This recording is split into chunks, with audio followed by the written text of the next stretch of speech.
sujet sinon mën nañ laa baare may la 0 te yàlla na leen ci yàlla musal. ñu dikk nag ci tatbiq bi loolu ñu doon wax lépp ay théorie la ñu dikk ci pratique bi. awalan taxlilul wasiqa fi taarix ñu indi benn question boo xam ne jaaroon na fi ci bag yi jàll daal di koy tatbiq ci lañ doon wax léegi. taxlilul wasiqa al mawdu al awal al misaalul awal misaal bu njëkk bi lii ab question la wala bokk ci bag bi la jóge maanaam lu fi mas a jaar la bag mooy lan madda la boo xam ne mooy taarix ak joxraafiya mu ne la yaxtaar al mutarassix mawduan fi taarix wa mawduan fi joxraafiya ça veut dire que bu dee ci examen bi dañ lay jox ay question yu wuute ci taarix danañ la jox lu ëpp benn question yaakaar naa ñaar lay doon dama dagg fooy moo tax mënuma gis beneen partie bi bu dee ci joxraafiya aussi dañ la jox lu ëpp benn question ça veut dire que ñaar ba ñett buñ la joxee nag dañ naan la nga tànn mooy yaxtaar al mutarashix da ngay tànn mawduan benn mawdo fi taarix ci taarix wa mawduan ak beneen mawdo fil joxraaf ci joxraaf maanaam ci taarix danga ciy jël benn mawdo ci joxraaf nga jël ci benn mawdo. exemple a taarix ixtar mawduan waxidan leer na kon indi la taarix ne la tànnal benn mawdu al mawdu al awwal dégg nga ko man nag mawdu al awwal laa jël ndax moo gën a am relation ak li ma bëgg a def. mu ne la fii nihaayati en 1918 fii nihaayati déglul bu baax texte bi lim lay jox ñu bàyyi xel dafa am maanaam maqaala bi am matlub bi maanaam lii nii fii nihaayati en 1918 bii ba fii bi nizaam istibdaadi bii lii ab texte la boo xam danga koy liir bu baax a baax soo paree nga liir matlub bi mooy question mooy li ñu sàkku ci yow al matlub dégg nga soo liiree ba noppi liiraat loo war a souligner nga souligner ko boo paree nga daal di liir matlub bi mu ne la lan ishrax al awaqib al ijtimaiya wal iqtisadiya kon fii awaqib yi nga war a sharx mooy al ijtimaiya wal iqtisadiya lil xarb al alamiya al ula dégg nga ndax lim ne moom la allati tanaawalaha nas alaahu summa xallil al wadu asiyaasi aljadid alladi afan natija an hada siraa fi Europa xata am 1939 léegi nga daal di dikk nag liir nga ko souligner nga brouillon nga def nga lépp nga dikk war a tontu lii na nañ koy tontu ñu ñëw bu dee ci nawal wasiqa wa tabiatuha lan lañ la wax mu ne la al wasiqa ibaratu an nasin taarixiyin taxliili muqtataf min maqaal bi unwaan xasilatu al xarb al alamiya al ula nga dikk ci at taarif bil kaatib aw al masdar ki bind wax ji ki bind wasiqa bi nga xamle ko su fekkee indi luñ la ko nga wax masdar bi fii nag indi wuñ ko bind moo tax lan lañuy wax nas maxuusun min mawqii nangam mooy site bii nii ci la jóge lii mooy lan lii bu fekkee exemple liñ la jox site biñ la jox wala boog texte bi fi mu jóge mënoo koo bind ci arab danga koy bind comme niñ ko bindee ci masdar bi niñ copie coller ngay def rek indiwaat ko dégg nga comme ni ñu ko def daan na nag min mawqii daal di indi mooy assistant scolaire bi site bi mu jóge taalimi site boobu noonu site taalimi la yahtamu bi sharh al ahdath al taarixi al kubra yaa ngi xam la site bi ci lan lay def mooy yahtam bi sharh al ahdath al taarixi al kubra mooy xew-xew yi nga xam ne xew-xew yu mag yi amoon ci àddina bi boo demee site boobu da ngay gis ñu ko fay laara wa masdarun yahdif ila tabsit wa fahmi tatawurat al taarixi al murtabita bil harb al alamiya al ula kon xam ne nañ masdar bi fi mu jóge maanaam mooy fan ñu dikk nag ci al itaar al taarixi mooy yatanaawal an nas nihayat al harb al alamiya al ula sanata 1918 mooy itaar taarixi bi وما ترتب عنها من نتائج سياسية واجتماعية واقتصادية في أوروبا خاصة انهيار الإمبراطوريات القديمة وظهور دول جديدة. وما نتج عن ذلك من تطورات سياسية استمرت إلى غاية اندلاع الحرب العالمية الثانية سنة 1939. لما نص بكت يتناول النص نهاية الحرب العالمية الأولى mooy bi première guerre mondiale jeexee li ci xew moom la nas bi di traité wa ma tartabitu anha min nataij siyaasiya mooy première guerre mondiale li nga xam ne moo ca juddoo ci ay nataij siyaasiya ak ijtimaiya ak iqtisaadiya fan la doon amee fii Europa xaasatan inhiyaar impérial al xadim fi mu gën a préciser nag fi mu gën a spécialisé mooy ci impératoriat empire yi nga xam ne dañoo daanu wa zuhur dool jadid ak yeneen réew yu feeñ wa ma natija an zalika min tatawurat siyasiya ak yi nga xam ne moo ci juddoo ay problème am ci côté politique bi istamarat ila ghayat indila al harb al alami athaniya ba indi deuxième guerre mondiale 1939 ñu dikk ci al ishkaliya afan al ishkaliya انطلاقا من مضمون الوثيقة يمكن طرح الإشكالية التالية gis nga defal nañ i'laan xutta dégg nga yooyu question yi mooy lan maa hiya al-awaaqib al-ijtimaa'iya wal-iqtisaadiyya lil harb al-aalamiyya al-uulaa mooy maa hiya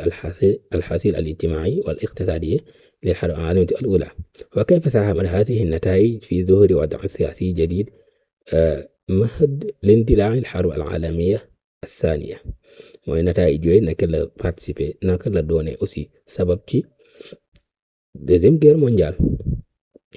lool def nañ muqaddima bi ñu dikk ci jawhar mooy ard bi al awaqib al ijtimaai wal iqtisaadiya lil harb al aalamiyya al ula mooy nataay ji nga xam ne moo juddoo ci première guerre mondiale ijtimaai ak iqtisaadiya kon ci ñaari côté la ñuy wax sunu taxliil ci loolu la jëm ñu ne la addat al harb al aalamiyya al ula ila sadmatin kubra في أوروبا والعالم كما يشير النص إلى أن نهاية الحرب سنة 1918 كان سلم غير مسبوق فقد خلقت الحرب خسائر بشرية هائلة قدرت بالملايين من القتلى والجرحى إضافة إلى ملايين الأرامل واليتامى مما أدى إلى اضطرابات اجتماعية عميقة الحرب العالمية الأولى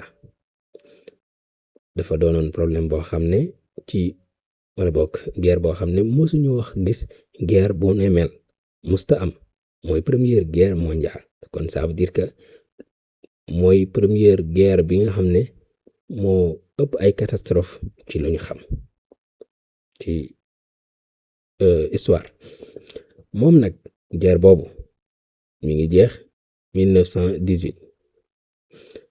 te it guerre boobu bi mu jeexee am na lu bari lu ci juddoo lan moo ci juddoo mooy nit ñu bari dañ cee faatu nit ñu bari dañ cee am ay gaañu gaañu nit ñu bari dañ cee ñàkk seeni borom kër ñi ñàkk ci seeni baay ñi ñàkk ci seeni ku nekk ñàkk na ci daal famille mimma addaa ila ittirabat ijtimaa'iyya amiqa loolu nag dem ba société bi am débordage ba fi nekk amul tout équilibre problème yi commencé di judd iqtisaadiyan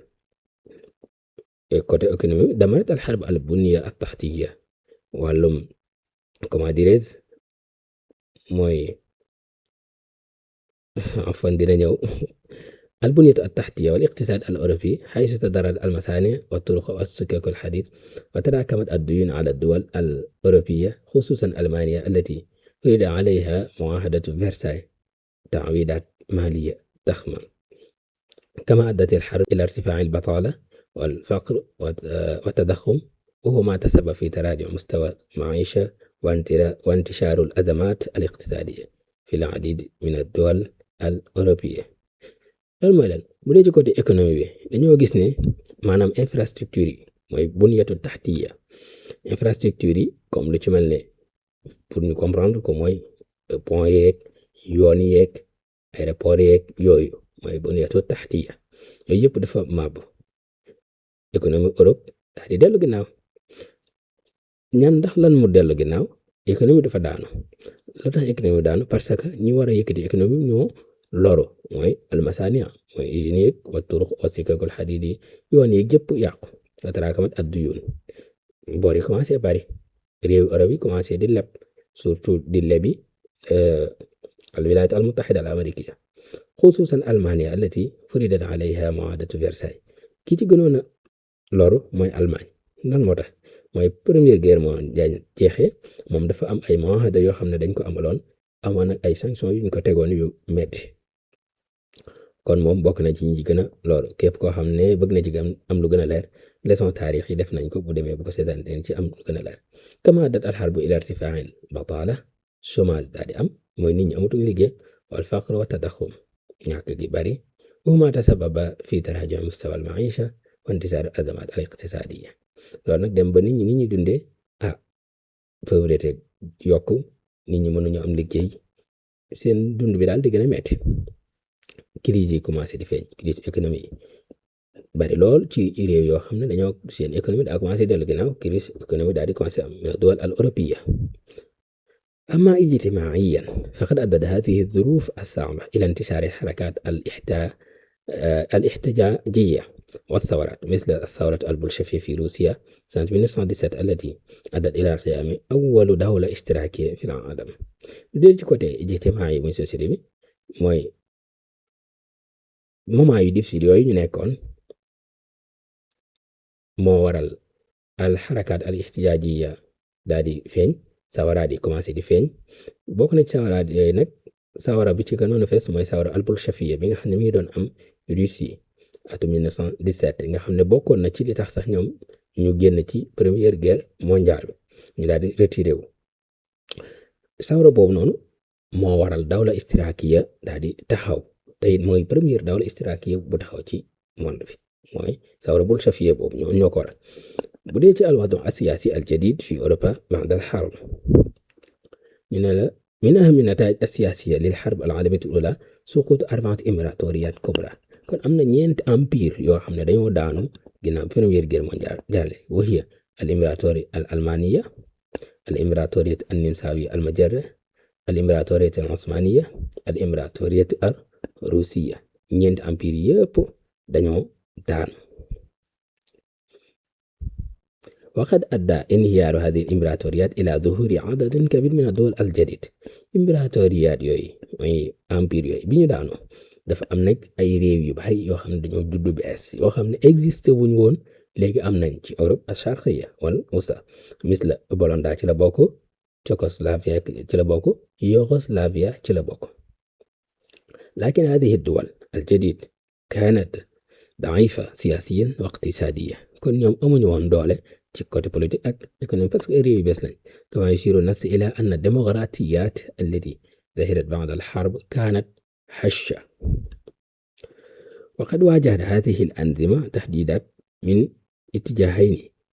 من اليسار أو من اليمين من اليسار الحركات الشيوعية المتأثرة بالثورة الروسية ودي من اليمين الحركات القومية المتطرفة التي كانت تطالب بأنظمة استبدادية خوية وقد أدى هذه الوضع إلى ظهور أنظمة ديكتاتورية في بعض الدول الأوروبية مثل النظام النازي في ألمانيا بقيادة هتلر والنظام الفاشي في إيطاليا بقيادة موسوليني loolu bokk na ci di tax am nag ay xarakaat dictatori yoo xam ne anzima dictatori yoo xam dafa feeñ bu dee ci Allemagne am na nizaam nazi bu fa boo xam ne moo fa nekkoon moo doon xarakaat wala boog anzima dictatori ya xam ne kii ko jiite woon moo doon Hitler bu fekkee ci côté Italie nizaam fashi moo fa nekkoon ñoom it nizaam dictatori kii ko jiite woon mooy Mussolini من أن كل هذه التطورات السياسية والاقتصادية خلقت مناخا من التطور وعدم الاستقرار في أوروبا وهو ما مهد تاريخ الاندلاع الحرب العالمية الثانية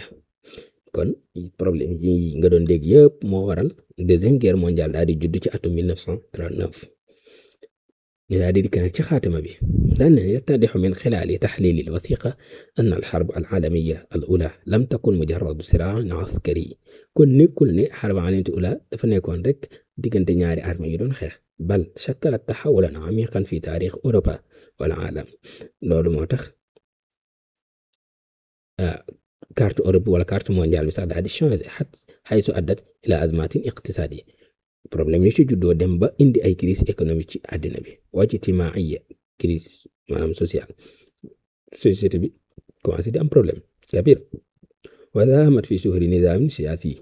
am nag yeneen nizaam siyaasi yu bees yoo xam ne dafa feeñ jadid اتسم بعدد الاستقرار. وقد كانت هذه التحولات أحد العوامل الأساسية التي ساهمت في اندلاع الحرب العالمية الثانية سنة 1939. وتحول هذه التحولات benn la ci awamil al asasiya mooy ci cause yi nga xam ne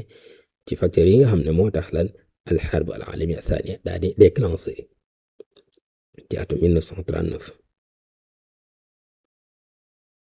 loolu benn exemple la ñu dikk ci beneen